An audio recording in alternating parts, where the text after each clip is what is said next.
the way to think of space is it's just another domain for both warfare and for commerce.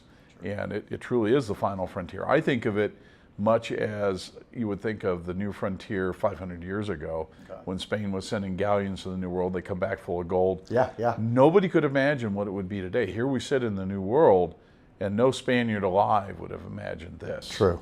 So as we look forward into space, it's the same thing. All we can see is maybe the next 5 or 10 years. So it is ultimately both a military significant and a commercially significant. Those two things are linked.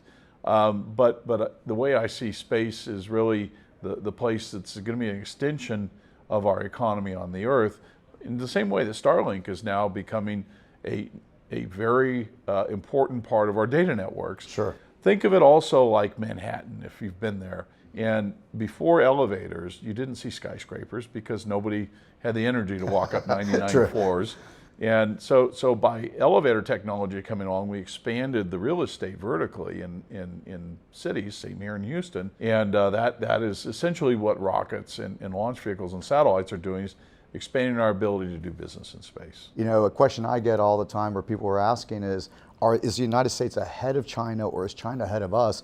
What is your thought on that, or where are we compared to China? Well, we're ahead of them in a number of launches. We're ahead of them in a number of satellites.